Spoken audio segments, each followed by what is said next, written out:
अस्सलाम वालेकुम वरहमतुल्लाहि वबरकातुहू। आज की वीडियो में हम डिस्कस करेंगे कि पहले 3 महीनों में आपने अपना और बेबी का कैसे ख्याल रखना है। वो बहनें जिनके बच्चे ज़ाया हो जाते हैं, वो बहनें जिनके बच्चे कमज़ोर पैदा होते हैं, वो बहनें जिनको ब्लीडिंग होने लग जाती है, पूरे हमल में हल्का-हल्का दाग लगता रहता है या कमर में दर्द स्टार्ट हो जाती है, थकावट फ़ील होती है, तो एंड पे जाके जब वो मसले बनते हैं, वो शुरू के 3 महीनों की वजह से बनते हैं।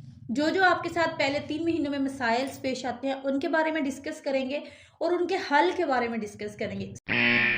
सबसे पहली चीज़ तो मैं आपको बता दूं, जैसे ही हम करते हैं कि हमने कंसीव करना है, जो बहनें प्लान कर रही हैं उन बहनों के लिए, कुछ बहनें तो ऐसी होती हैं जो प्लान नहीं कर रही होती और वो कंसीव कर लेती हैं। उनको तो चाहिए कि वो जैसे ही वो टेस्ट करें, उनको पता चले कि मुझे हमल है।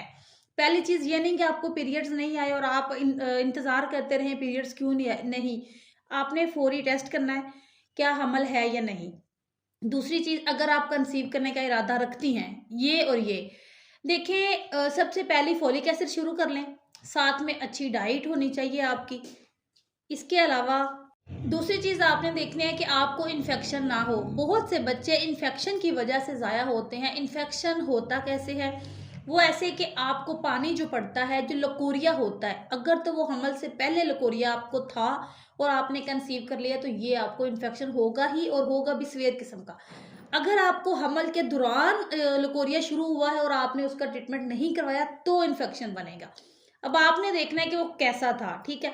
अब अगर तो आपको हमल के दौरान पानी पड़ रहा है, तो आपने देखना है कि आपको उसका कलर येलो फील हो रहा है, कि आपको हमल के दौरान हम बिस्तरी करते वक्त दर्द होता है, क्या आपको पेट के निचले हिस्से में दर्द है, क्या आपको बार बार पेशाब आने के साथ साथ जलन भी हो रही है। ये अलामत अगर हैं तो आपको इन्फेक्शन हो सकता है। अब इन्फेक्शन होता ऐसे है कि हमारी कुदरती तौर पर हमारी बॉडी में, हमारे जिस्म के निचले हिस्से में मौजूद होते हैं इन्फेक्शंस, जरासीम्स जो होते हैं वो बिल्कुल बैक्टीरिया होते हैं और वो बैक्टीरिया हमें कोई नुकसान नहीं पहुंचाते, वो कुदरती तौर पर होते हैं। अगर वही बैक्टीरिया जरासीम की शक्ल इख्तियार कर ले, इन्फेक्शन बन जाए, तो फिर वही इन्फेक्शन ऊपर की तरफ मूव कर जाते हैं, जो कि यूट्रस में पहुंच जाते हैं और वहां जाके बच्चे को नुकसान पहुंचा सकते हैं। पेल्विस तक पहुंच जाते हैं, कमर में दर्द रहता है, पेट के निचले हिस्से में दर्द, साथ में टांगों में दर्द रहता है।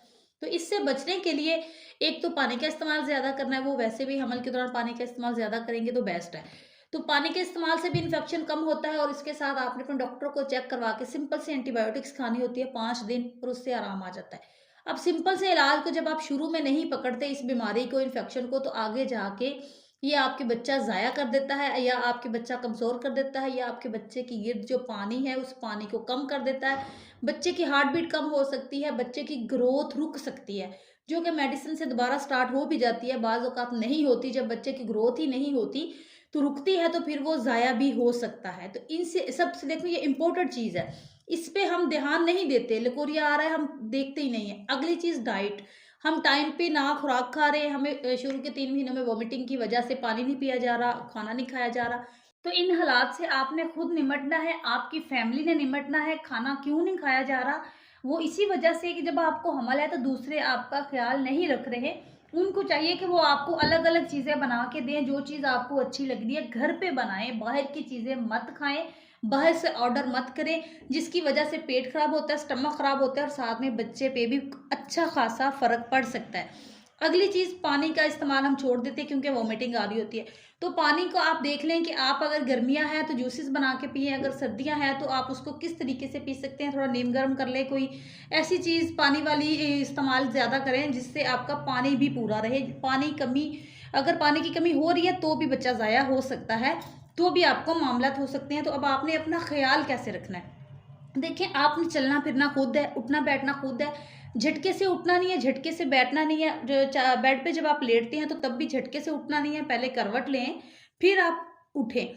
एकदम से उठ के खड़े होने पे भी बच्चे पे वजन पड़ता है, बहुत छोटा सा वो तो होता है।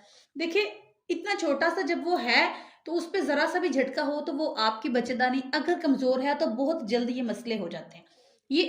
जिनकी तो बच्चेदानी बिल्कुल ठीक है, हेल्दी है, कोई मसला नहीं है उनको। अब आपको नहीं पता कि बच्चेदानी हेल्दी है या नहीं है, तो जिनको पता है या जिनको नहीं भी पता, अगर उनकी बच्चेदानी हेल्दी है तो उनको ये मसाइल्स का सामना नहीं करना पड़ता। ना बच्चा ज़ाया होता है, ना वीकनेस होती है, ना कुछ होता है। और जिनकी बच्चेदानी अंडा ही कमज़ोर था, यानी कि अंडे में जिसमें हमल हुआ वो शुरू से ही अंडा कमज़ोर था और हमल हो गया, फिर उनको तो बहुत ज़्यादा एहतियात की ज़रूरत है। पाँव के बल बैठ के झाड़ू ना लगाएं, सफ़र ना करें, कोई ऐसा काम एड़ी वाला जूता ना पहने, सीढ़ियाँ ना चढ़ें, वज़नी चीज़ें ना उठाएं, वज़नी काम ना करें। 3 महीने अगर आप परहेज़ कर लेंगे तो आपका बच्चा सेहतमंद पैदा हो सकता है, सही सलामत पैदा होगा। आप भी खुश, आपका बच्चा भी खुश, आपकी फैमिली भी खुश, ये आप पे है। यहाँ पे बहुत सी बहनें हैं जो कि बड़ों का कहना नहीं मानती। बड़े जो आपको रोक रहे हैं, वहाँ ना जाएँ, यहाँ ना जाएँ, ये ना काम करें, वो ना काम करें, तो इन कामों से रुक जाएँ। पहले आज से पहले पीछे वाले दौर में चले जाए, इतने बच्चे ज़ाया नहीं होते थे, वो इन चीज़ों का ख़्याल रखते थे। इससे इसको गले नहीं मिलना ये मसला होता है। आजकल आपको भी पता है कि अठरा एक से दूसरे को लगने वाली बीमारी है। तो इन चीज़ों से परहेज़ जब हमारे बड़े करवा रहे हैं, बहुएँ साँसों के इख्तियारात में नहीं हैं, वो बात नहीं मानती, तो वो आपके फ़ायदे के लिए वो रोक रही हैं। तो खुदारा प्लीज़ 3 महीने, 9 महीने रुक जाएँ। रुक के अपना बेबी सही सलामत पैदा कर लें। एक बच्चा ज़ाया होता है तो माँ को किस हद तक वीकनेस हो जाती है, उनके आने वाले बच्चे भी ज़ाया हो सकते हैं। बार-बार फिर अबॉर्शन, बार-बार फिर मेडिसिन, फिर मेडिसिन कोई अच्छी चीज़ नहीं है। अब एक पैनाडोल की आप गोली खा रहे हैं तो वो भी सीधा आपके जिगर पे इफ़ेक्ट करती है। तो आप हिसाब लगाएँ कि अब कितनी मेडिसिन्स इन पे खानी पड़ती हैं कंसीव्ड करने के लिए। तो एहतियात आपने करना है, एहसास, ख़्याल खुद ने और आपकी फैमिली ने भी। मेरी वीडियो दिखाएँ अपने हस्बैंड को, सास को, बहू को, सबको जो भी आपका है इस हालत में। तो अगर वो इन चीज़ों से ख़्याल रख रहा है, मज़ीद अगर उनका कोई सवाल है, वो भी मैं उनको बता दूँगी। इसके अलावा वो इन चीज़ों पे ख़्याल रख रहा है, तो मैं 100% कह रही हूँ, ना बच्चा ज़ाया होगा, ना कोई प्रॉब्लम होगी, ना वीकनेस होगी। जैसे ही आपके 3 महीनों का भी मैंने ये वीडियो बनाई है 3 महीनों के बारे में। नेक्स्ट वीडियो बनाऊँगी 3 से अगले जो है आपके 3 महीने सेकंड ट्राइमेस्टर में आपने कैसे ख़्याल रखना है। इसमें तो आपने पानी की कमी नहीं होने देनी, प्रॉपर सिर्फ और सिर्फ फॉलिक एसिड खानी है, इसके अलावा कोई मेडिसिन नहीं खानी। और आपने डाइट अच्छी रखनी है। डाइट में आपने जो भी खाना है हेल्दी ही खाना है, बिल्कुल ऐसे ही नहीं कि बस पेट भरने वाला काम नहीं करना। हिसाब से खाना है, जितना खाना है अच्छी डाइट लेनी है। अंडा खा सकते हैं डेली का एक, फ्रूट्स खा सकते हैं, बिला वजह की ये चीज़ें ना खाएं, जैसा कि लेज़ हो गया, बर्गर हो गया, शवारमा हो गया। चाहे ये घर पे भी बना रहे हैं तो नहीं खाएं। समोसे हो गए, पकोड़े हो गए, चिप्स वगैरह ऐसी चीज़ें नहीं खाएं, हेल्दी चीज़ लें। ठीक है, अगर स्पाइसी को दिल कर रहा है तो आप स्पाइसेस में भी चिकन मंगवाएं, है जो कि देसी चिकन है, बीफ मंगवाएं, मटन मंगवाएं, उसको अच्छा सा बनाएं। तो इन चीज़ों पे अगर आप फोकस कर लेंगे तो आपकी ज़िंदगी ऐसी हो जाएगी कि आने वाले जो 40 साल के बाद आपने जो आपको मसाइल आपको होने हैं ना, वो भी नहीं होंगे।